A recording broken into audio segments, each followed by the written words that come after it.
guys. So, this is me, Earthling, 64554663728, and not 9.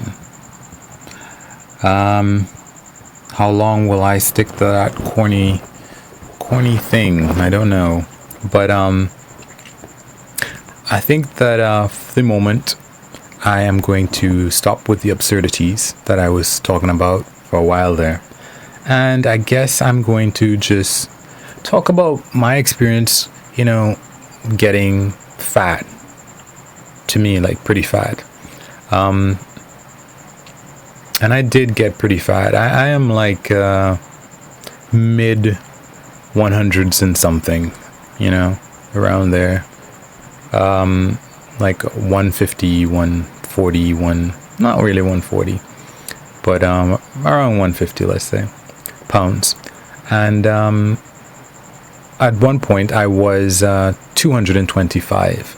I got to that weight, I guess when I was about, let's say 20. I started on that path around 20, a while ago. Anyway, it was surprising for me to get to that weight because, as a kid, I was really skinny. And I remember people would refer to me as, a smaller guy, not like a big guy. I clearly remember the day when people were like, hey, big guy. So, yeah, I was mostly, really thin. And I wasn't incredibly active. I wasn't playing, like, sports and so on. But I did swim because I was in Scouts for a bit. And that was interesting. But it was a kind of a shock for me to see that, I was getting bigger.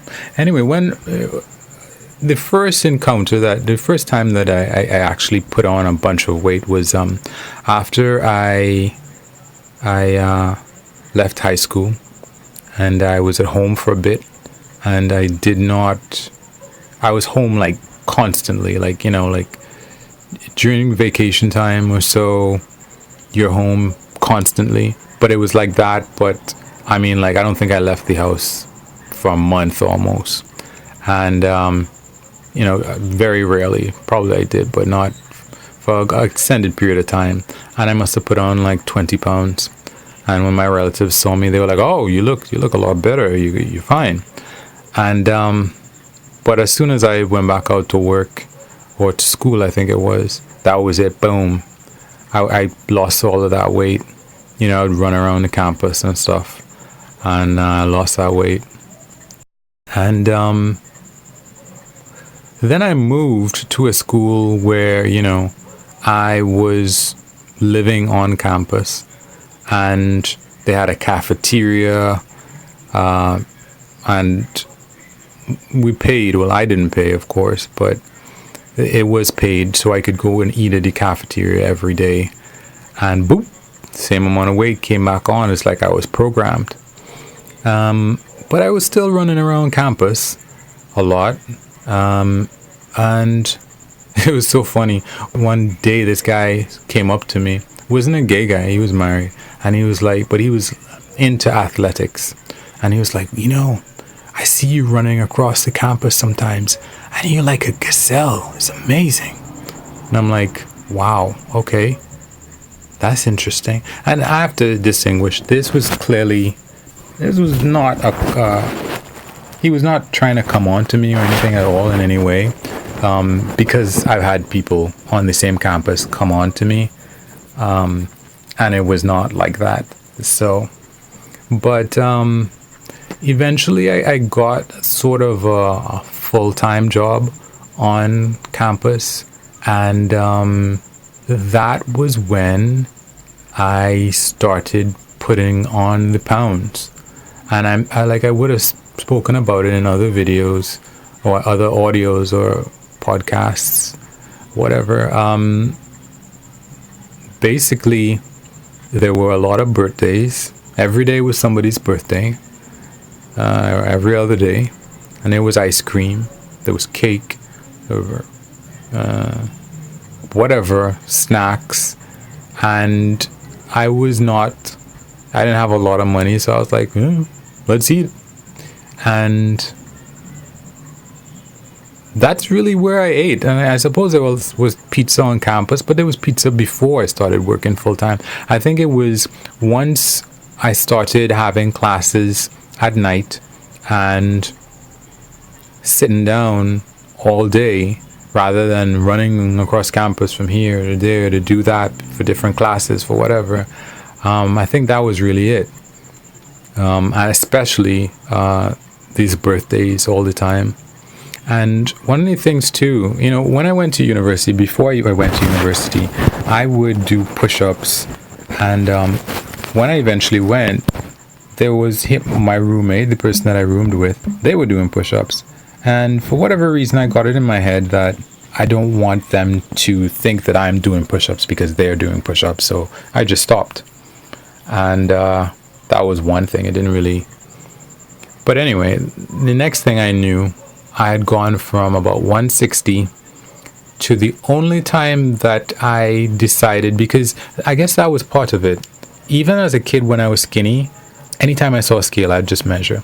And I did have kind of a healthy attitude that I'd like to eat whole wheat and fruits and whatever. And yeah, I bought a lot of milk as well. That was something that, before I moved out to live on campus, I wasn't buying like gallons of milk. So I don't know, I thought that was a good thing to be buying gallons of milk. But anyway, the whole thing is that at some point I realized that I felt like I was full all the time. And when I looked down, I realized, whoa, I can't see my bits. If you have a relatively flat stomach, you can see your bits. And by bits, you know what I mean. Trying to make sure I'm careful. And I realized, wait a minute, I'm chafing. Like my thighs were chafing. They were rubbing together on occasion. And I was just full a lot because I guess I ate a lot. Whenever any opportunity to eat, I'd eat. And I didn't take, And I remember I would look at my arms. My arms used to have some bit of muscularity. And I would see, as the months passed, I would look at my arms and they just became less and less shapely. I remember that was one thing. And I just stopped weighing myself. I stopped weighing myself and I stopped doing a lot of things. I just stopped caring, I suppose. And at some point, and to be honest, another thing happened as well. I had a girlfriend and she was a big girl as well. So a lot of times she went out to eat and she'd be like, hey, let's go out to eat. And this was not something that I did.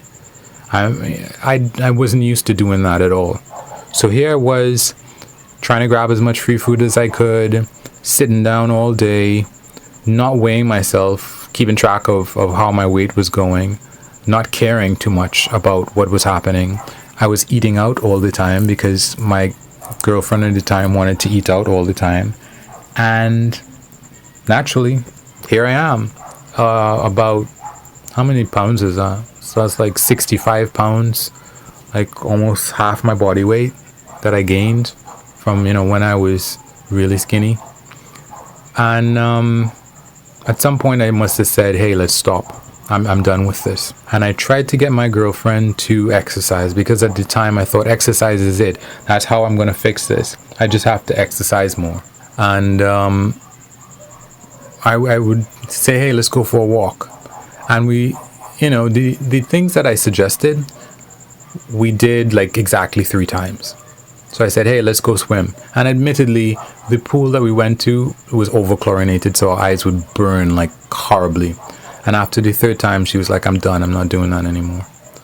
And I'd even gotten goggles. And the goggles were supposed to protect our eyes, but she still was like, she was done. And then I was like, okay, let's go for a walk. And we did that 3 times. And then she was like, no, I'm not going anymore. She make an excuse not to go, and that was it. And she had always had a problem with weight for her entire life, but for me this was my first time, and I knew what it was like not to be big. So I was determined not to be like this for the rest of my life. That this was one of the things that I would have spoken to my sister about when we were a lot younger, and we would ask each other, like, how is it that you see yourself getting bigger and bigger and you don't do anything about it, and that's it? And I was not going to let that happen. So I tried those couple of things, and I remember it is so difficult to lose weight. Oh my God. I didn't realize how difficult it is, and I can understand why people give up. I completely understand. If I was not committed and I had never known what it was like to be, thin or underweight or whatever you might want to put it, I might have given up. But I was just determined that this was not going to be me for the rest of my life. I was not going to do it. So at first, I figured exercise might help. So I went to the gym. I remember I was going to go every single day. And I did that for an entire month. And I weighed myself at the beginning of the month and exercise. And when you go to the gym, oh my God, it's so tiring. You do a couple of things to begin with. And there was another girl who was big, but I liked her as well. I was attracted to her. And I saw how she would be in the gym. She would go in the gym. She would start off, really good. And then after the first 5-10 minutes, that was it. She was done. She was just really talking to people, hanging around, not really exercising anymore. And I saw that, and I'm like, I'm not going to do that. I'm going to try. It's going to hurt. It's going to be uncomfortable, but I'm going to do it. And at the end of the month, I weighed myself, and I had not lost a single pound. And that was really demoralizing. And I was like, well, I'm not going to do this anymore because it isn't working. It's been a month. And I really, really tried. So, I wasn't going to do that anymore. So then I kept looking online. I went on Google stuff about how to lose weight. And eventually, what I finally got into my head was that, okay, I have to control what I eat. This is getting a little bit longer, so let me just cut it, and I guess I'll continue in another video, audio, podcast. And of course, if you like what I'm talking about, if you think it's interesting, if you think it's useful, then of course hit like. If you think it's awful and it's stupid, then you can hit dislike. If you think that you might want to share it, just go ahead. I know I'm kind of crazy. And I'm not actually crazy. That's something that I really need to, stop denigrating myself, because I'm just inviting other people to do that. And then I won't like it. So I know I'm different is what I am. And we all are different in different ways. But if you could subscribe, or you could hit that notification bell. And if you feel like leaving a comment, leave a comment and tell me about how you got fat, for example, or how you lost the weight if you did. All right, bye.